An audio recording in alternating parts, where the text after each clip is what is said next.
هل أنت واحد من هؤلاء الناس الذين يغضون في النوم بمجرد وضع رؤوسهم على وسادة، إلا أنك تستيقظ فجأة في منتصف الليل؟ إليك الأسباب والآثار السلبية والطرق المناسبة لنوم هادئ. لكن قبل ذلك المرجو الاشتراك في قناة غموض وحقائق ليصلك كل جديد.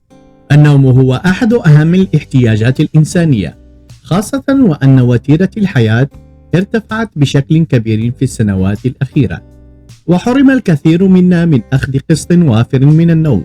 وتؤكد العديد من الدراسات أن جسم الإنسان يحتاج إلى النوم فترة تتراوح بين 7 إلى 8 ساعات من أجل التزود بقدر كاف من الطاقة ومواصلة اشتغاله بطريقة سليمة تساعده على التعامل مع تحديدات الحياة الغير المنتهية. بيد أن التمتع بقسط وافر من النوم ليس في متناول الجميع، إذ يستيقظ البعض ليلا أكثر من مرة رغم ذهابه إلى الفراش في وقت مبكر، وهو ما ينعكس سلبيا على صحة الشخص ونفسيته ويجعله يتساءل عن سبب استيقاظه المتكرر.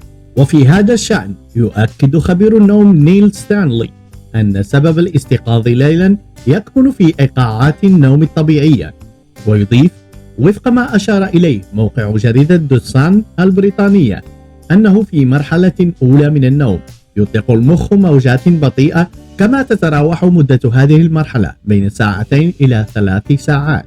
وتابع نفس المتحدث أنه يعقب هذه المرحلة نوم خفيف يطلق عليها النوم ذو حركات العين السريعة، أي ما يعرف ب REM، حيث تستمر حوالي 90 دقيقة وترتفع فيها احتمالية الاستيقاظ. وأضاف أن أشياء بسيطة قد توقظ النائم في هذه المرحلة، على غرار اهتزاز الهاتف مثلا، إذ أن الاستيقاظ ليلا يبقى إلى حد ما خارجا عن السيطرة. جنسيتك تحدد ساعات نومك. كشفت دراسة حديثة عن أنماط النوم أن الأستراليين يذهبون للنوم مبكرا على أي جنسية أخرى. وأفادت صحيفة ديلي ميل البريطانية سنة 2016 أن البحث الذي أجرته جامعة ميشيغان استخدم بيانات من تطبيق إلكتروني يهدف إلى الحد من اضطرابات النوم لتحليل أنماط النوم ل 5400 شخص في 100 دولة. وخلص البحث إلى وجود علاقة بين النوم مبكرا والنوم الجيد ليلا، وهي معلومات غير سارة بالنسبة للإسبان الذين يذهبون متأخرين للنوم على أي جنسية أخرى وينامون في أقل من 8 ساعات. وقد سجل الهولنديون أطول فترة نوم، حيث ينامون نحو 8 ساعات و12 دقيقة في المتوسط، في حين ينام مواطنو سنغافورة واليابان 7 ساعات و24 دقيقة فقط. وأظهرت الدراسة أن الإماراتيين ينامون في المتوسط في 12 ليلا إلا ربع، ويستيقظون في 8 إلا ربع صباحا، ما يجعلهم الأكثر تأخرا في توقيت الاستيقاظ. وبالمقابل فإن الأمريكيين يستيقظون مبكرا عن غيرهم، حيث يستيقظون في المتوسط في 7 إلا ربع صباحا. وقال دانيال فورجير الذي شارك في البحث الذي نشر في صحيفة ساينس أدفانس لصحيفة سيدني مورين أن الضغوطات الثقافية مرتبطة بأوقات الاستيقاظ، مضيفا يبدو أن المجتمع يحكم وقت الذهاب للنوم، والساعة الداخلية للإنسان تحكم وقت استيقاظه، كما أن الذهاب للنوم في وقت متأخر مرتبط بعدم الحصول على كفاية من النوم.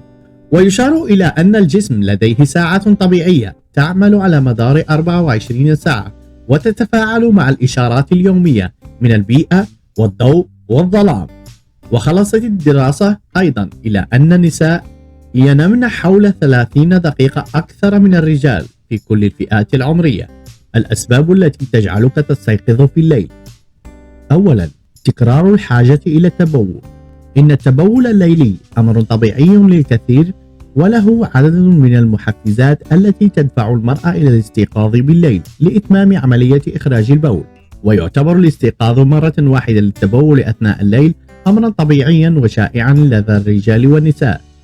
ولكن إذا وجد المرء نفسه مضطرا للاستيقاظ 2 أو 4 مرات في الليلة للتبول رغم تقليله شرب السوائل في فترة المساء، فإنه قد يكون مزعجا ومسببا لاضطراب النوم أثناء الليل وتدني جودة اليقظة أثناء النهار. وتكرار الحاجة إلى التبول الليلي هو في واقع الأمر عرض ولا يعد تشخيصا، بمعنى أنه يتطلب البحث عن الأسباب والمحفزات لحصوله بشكل ليلي متكرر. ثانيا، الاكتئاب والتوتر. القلق النفسي والاكتئاب ونتيجة عدم راحة نفسية في فترة ما قبل الخلود إلى النوم وزيادة نشاط التفكير الذهني، إذ قد يواجه المرء صعوبات في الدخول إلى النوم، وأيضا صعوبات في الاستغراق فيه لفترة طويلة أثناء النوم الليلي. وأسباب عدم الراحة النفسية تشمل الاكتئاب والتوتر النفسي والقلق، مما يتطلب ممارسة وسائل تخفيف الشعور بالتوتر كقضاء وقت في حالة التأمل والاسترخاء الذهني أثناء بدايات المساء، وتقليل وقت التعرض للإضاءة في شاشة الهاتف مثلا، وخفض إضاءة غرفة النوم.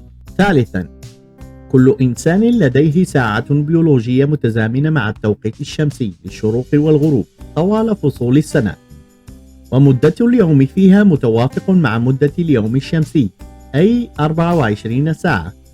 وهذه الساعة البيولوجية الداخلية ذات الارتباط المتزامن مع اليوم الشمسي تمكن الجسم الإنسان من توقع التغيرات البيئية اليومية المتوافقة مع دورة الليل والنهار، وذلك كي يعمد الجسم إلى إجراء التعديلات البيولوجية والسلوكية اللازمة تبعا لذلك. لكن بدءا من بلوغ سن 40 وما فوق تبدأ هذه الساعة البيولوجية في التحول والتغير في مواعيد أمور شتى في الجسم، منها وقت النوم ووقت الاستيقاظ ومدى تواصل الاستغراق في النوم. ويوضح الدكتور هانز فان دونغن مدير مركز أبحاث النوم والأداء في جامعة ولاية واشنطن قائلا: بحلول وقت بلوغك 60 من العمر يمكن أن تستيقظ قبل ساعتين من وقت الاستيقاظ المعتاد من النوم. رابعا، مشاكل في عملية التنفس. ثمة الكثير من الاضطرابات الصحية والمرضية ذات الصلة بعملية التنفس، وهي في نفس الوقت قد تكون السبب وراء الاستيقاظ الليلي، ومن أحدها تضييق مجاري الهواء في الأنف. إن تضييق مجرى الهواء في الأنف بشكل دائم أو مؤقت، مثل وجود الحاجز الأنفي المنحرف أو الزوائد اللحمية الأنفية أو اللوزتين الكبيرتين أو اللسان الكبير أو الحساسية الموسمية أو نزلة البرد، كلهم حالات يمكن أن تزيد من اضطرابات النوم. وكما يقول ستيفن يي بارك، أستاذ مساعد لأمراض الأنف والأذن والحنجرة في كلية ألبرت أينشتاين للطب، يقول: قد يكون الاستلقاء على الجانب وسيلة للمساعدة على النوم بشكل أفضل، وبالمقابل تميل مشاكل التنفس إلى التفاقم عندما ينام المرء على ظهره. وإذا لم يساعد ذلك فحدد موعدا لرؤية اختصاصي للأذن والأنف والحنجرة. خامسا، اضطرابات الأكل. توجد بعض الأدلة التي تشير إلى أن الأكل في وقت متأخر من اليوم يصعب بالفعل من الاستغراق في النوم، خاصة إذا كانت الأطعمة دهنية. فبالإضافة إلى ذلك فمن الأفضل تجنب تناول أطعمة معينة في آخر اليوم، لأنها يمكن أن تؤدي إلى مشكلات في الهضم. لذلك تجنب تناول الوجبات الكثيرة المرتفعة الدهون والكافيين، وعدم الإفراط في تناول السوائل قبل موعد النوم. سادسا، أمراض الغدة الدرقية. يمكن أن يؤدي زيادة نشاط الغدة الدرقية والاختلالات الهرمونية المرافقة لها إلى صعوبات في الاستمرار بالنوم، إضافة إلى صعوبات في البدء بعملية النوم. وتوضح المصادر الطبية أن زيادة نشاط الغدة الدرقية يتسبب في زيادة نشاط هرمون الأدرينالين، ما يثير نشاط القلب ويبعث على شعور بالتعب والإرهاق وآلام العضلة والتقلب في الفراش، لدرجة تحرم المريض من الاستمرار في النوم مع ارتفاع حرارة الجسم. وبالمقابل، عندما تكون الغدة الدرقية كسولة وغير نشطة، وهي حالة تصبح أكثر شيوعا بعد سن 50، فمن المحتمل أن يكون هناك انقطاع في التنفس أثناء النوم تصل نسبة الإصابة به إلى 35%. ومشاكل الغدة الدرقية تصيب النساء بشكل خاص، فهن أكثر عرضة ل8 أضعاف من الرجال للإصابة بمرض الغدة الدرقية، وما يصل إلى 60% من المصابات بها لا يدركن من الأساس أن اضطرابات النوم والاستيقاظ أثناء النوم والأرق هو أمور طبيعية باضطرابات الغدة الدرقية، ويمكن للطبيب تأكيد أو استبعاد وجود اضطراب في الغدة من خلال إجراء عدد من الاختبارات الدموية.